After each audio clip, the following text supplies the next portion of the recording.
I'm going to do another video today talking about how A Course in Miracles came to be.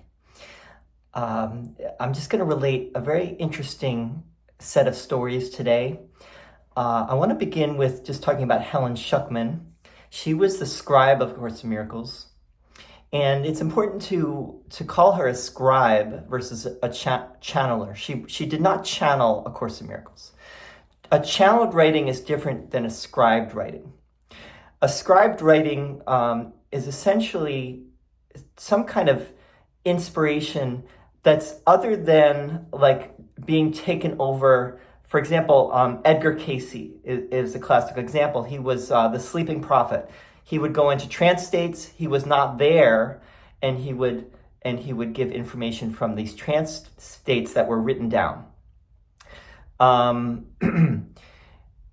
Helen was not in a trance state when she wrote down A Course in Miracles. She was receiving this inner dictation. She called it an inner dictation. It was not an auditory thing. It was that she was actually like just very quickly receiving words in her mind that she wrote down in shorthand notebooks. And she had a bunch of these notebooks where she took down this 1,200-page course over the course of 7 years. It was not automatic writing either. It was that she could turn it off at any time. She would receive the dictation. Maybe she would have to go do something, and then she would stop doing the dictation, and she would go do whatever she needed to do, because she was a very busy person. She was, working and at this very prestigious and busy and uptight, psychology department in the middle of New York City at Columbia University, where she was working with Dr. Bill Thetford. So sometimes, she would have to stop the dictation, but when she came back, the dictation began right where it left off, apparently. So she would start receiving the words again. Now, people, are skeptical. I understand that skepticism about this. You could ask, well, maybe Helen was really just writing it, Maybe she made up this story about, I don't think so. She denied it throughout, from the very beginning, very, very adamantly. This was not her. She would never write anything like this. Her writing style was completely different. And the course itself speaks with an authority which, it's hard to imagine a human being writing the course. Maybe artificial intelligence these days, but for a human being to write A Course in Miracles would be quite a feat in and of itself. Helen would have to be a genius, in other words, to write A Course in Miracles. And maybe she was, but she probably was not at that level, that she could do this. So that's one thing. The other thing I want to actually read a little bit from Helen's autobiography. She actually wrote an autobiography. I don't think she actually finished it. Bill also wrote an autobiography. But in her autobiography, Helen talks about how before she began to scribe A Course in Miracles, she went through what she called a magic phase, where she actually had psychic powers. She had these psychic abilities, and that got her and Bill interested in learning more about Edgar Cayce and about psychic phenomenon, and they began to explore it. But at a certain point, Helen, she was getting more and more uneasy with this exploration. And I'm going to read a little bit. I actually read this once before on a video, but I'm going to read it again today, and I'm going to talk about another story that happened related to this. So she says in her autobiography, and this is on the acim.org website if you want to, I'll put the link. She says, "My own magic phase ended abruptly with a particularly clear picture episode in which I knew I had made an irrevocable choice. So she's having this mental vision. She's having like a vision now. I saw myself entering a cave cut into a rock formation on a bleak, windswept seacoast. All I found in the cave was a large and very old parchment scroll. Its ends were attached to heavy gold-tipped poles, and the scroll was wrapped around them so that they met in the middle of the scroll and were tied tightly together. With some difficulty, I managed to untie the ends and open the scroll just enough to reveal the center panel, on which 2 words were written, God is. Then I unrolled the scroll all the way. As I did so, tiny letters began to appear on both sides of the panel. The silent voice, which I had, quote, heard before, explained the situation mentally to me. Now, this voice is her inner voice. This is the voice that she understood to be Jesus. So the voice says to her, if you look at the left side of the scroll, you will be able to read the past. And if you look at the right side, you will be able to read the future. This is what the voice said to her, right? She was looking at the center panel of the scroll. She found the scroll in the cave, right? And she opened it. The center panel said, God is.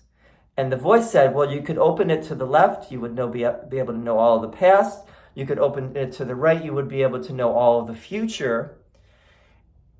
But she said in her mind, in the vision that she was having, I'm not interested in reading the past or the future. I said with finality, I'll just stop with this. I'll just stop with God is, right? I don't want, in other words, I don't want psychic powers. I'm staying with God is. And then the voice said to her, you made it that time. It said, thank you. And that, it seemed, was that. So that was the whole thing. She had this, basically she was on a windswept seacoast. Let's see. She was entering a rock formation on a bleak, windswept seacoast. In the cave, she entered a cave, and there was a very old parchment scroll in the cave, and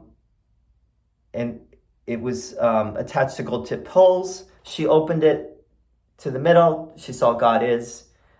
Her inner voice said, if you open it to the left, you could know all the past. If you open it to the right, you could know all the future. And she just said, I'm just staying with God is. And the voice said, you made it that time. Thank you. And that, it seemed, was that. All right, so that's that story. This is before she began to scribe A Course in Miracles. So what did this mean? Well, first of all, we know that Helen and Bill, there was a moment where Bill was giving the speech. This is in 1965. Bill was giving a speech about how there had to be another way. There had to be a better way for them all, for Helen and Bill and their department to all get along together, and for Helen and Bill as well to get along together. And Helen said to Bill, instead of saying to him, oh, Bill, get real. She didn't say that. She said, Bill, you're right, and I want to help you find this other way. I'm going to help you. And that was like the beginning of that. Then Helen began to have these dreams and these visions, which were psychic. She began to, her psychic abilities really started to open up, in other words, at that very moment. This is 1965.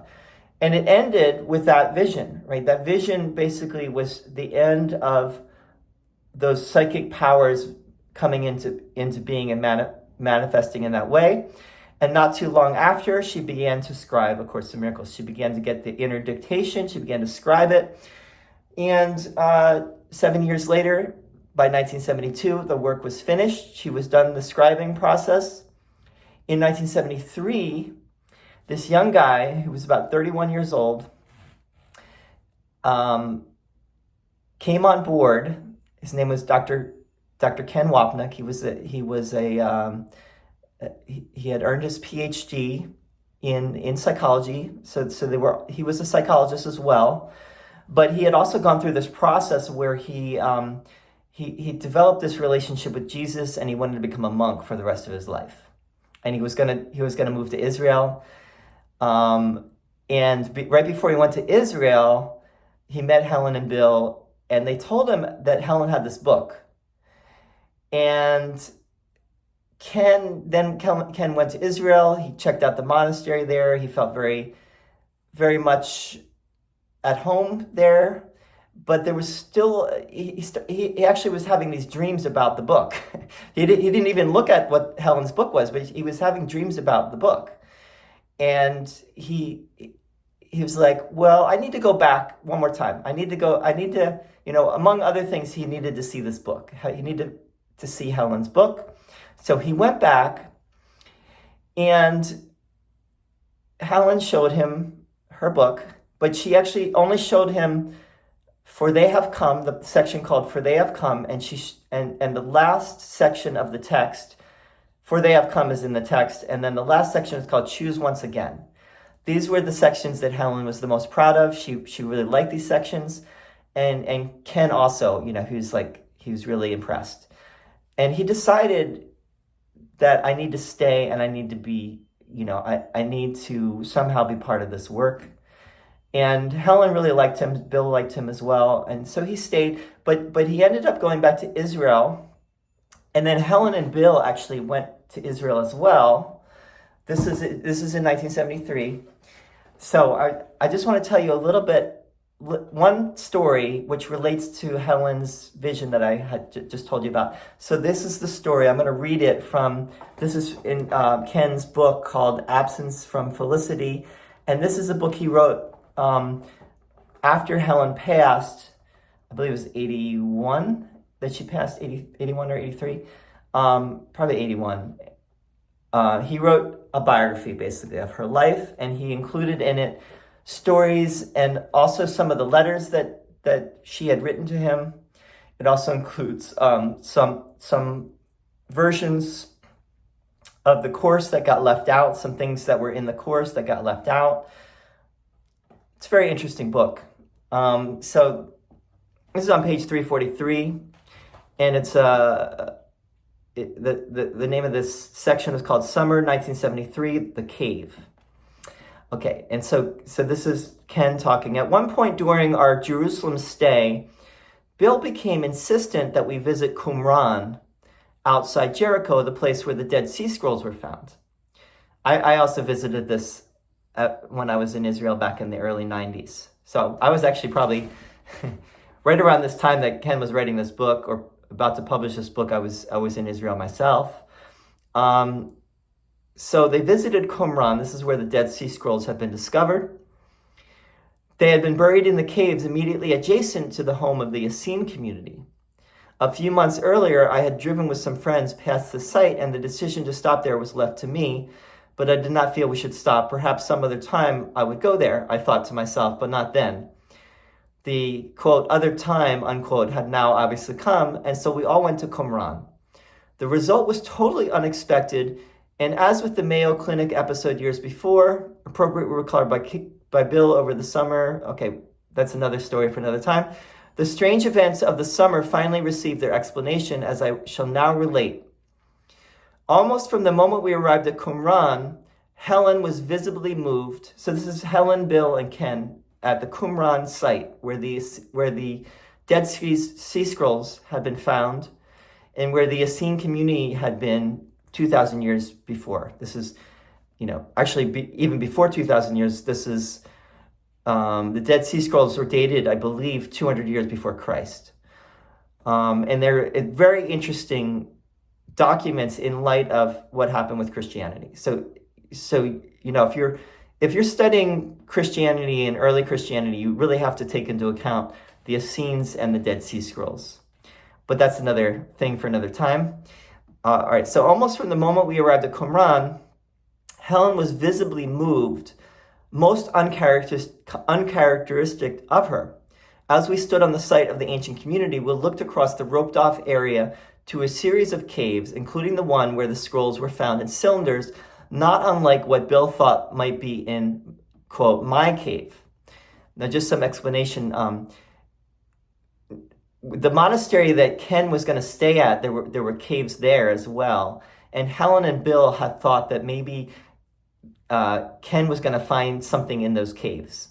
And he did not find what they thought he was going to find, but he did find a ring. And it was an old ring, a very old ring that he found, which he believed was like a gift from Jesus to him. That's another story as well. Okay, so at some point, Helen burst into tears and told us that the cave in front of her was the exact cave she had seen in her vision of the God Is scroll. So remember that story I told about God Is, with her finding the scroll, and it said God Is on it?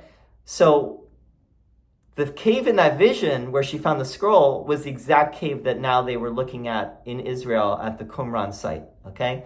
So, and she burst into tears. She then exclaimed that she was standing on the holiest place on earth. So she was crying and she was like, "This is the holiest place on earth." Maybe a little bit too much there, but by the way, the Course says the holiest place on earth is where an ancient hatred has become a present love, something like that. I didn't get the quote exactly right. The holiest spot on earth is where an ancient hatred has become a present love, something like that. I'd have to check my notes on that one. But anyway, turning around to look at the Dead Sea, not far from Qumran, Helen remarked that the water level was too low and that it should be considerably higher. So this is, Helen now is remembering, she must have been remembering a past life. Bill consulted his guidebook, and sure enough, it stated that 2,000 years ago, the water level had indeed been much higher. Helen and I then walked towards some of the ruins, and she told me of her strong impulse to walk over to the area which the Essenes had used as their cemetery. But then she felt an equally strong impulse from Jesus not to do so, hearing him say to her, "Let the dead bury the dead." And so Helen stayed away from what she almost certainly felt to be her own gravesite 1,900 years ago. Fascinating that she wanted to go look at the cemetery, and Jesus, her inner voice, said, "No, don't do that." That would be too much. But it left it at that. It kind of leaves you hanging, Well, was Helen really part of the Essene community? What connection did the Essenes have with the early Christian community? Was Jesus an Essene, as some scholars have said, that Jesus might have been part of the Essene community, or John the Baptist was part of the Essene community, or they were influenced by the Essene community? It's all very interesting, and maybe someone who knows more about that could say more about that if anyone is listening to this video that wants to share about that. But I just thought to bring in the second part of this story, right? So Helen had the vision. This is 8 years before she had a vision of this cave where she found the scroll. And now here she is 8 years later. She's at the Qumran site in Israel by the Dead Sea. And Helen and Bill now are looking at this cave that she knows is the same cave that she saw in her vision. And she began to cry. Anyway, just thought some of you might be interested in this story. Would love to hear your comments, your thoughts. And I'm going to keep sharing interesting stories, whatever I find to be especially interesting and worth noting. It's all really interesting. And I think a serious Course in Miracles student really would look at this book and read this book and to get a better idea of how the Course came into being. Obviously, from Ken Nopnick's perspective, I think he did a good job myself with the book. Maybe next time I'll talk more about the editing. The editing is what Ken talks about next, and he has a whole chapter on the editing of the Course. So, all right, thanks. Bye-bye.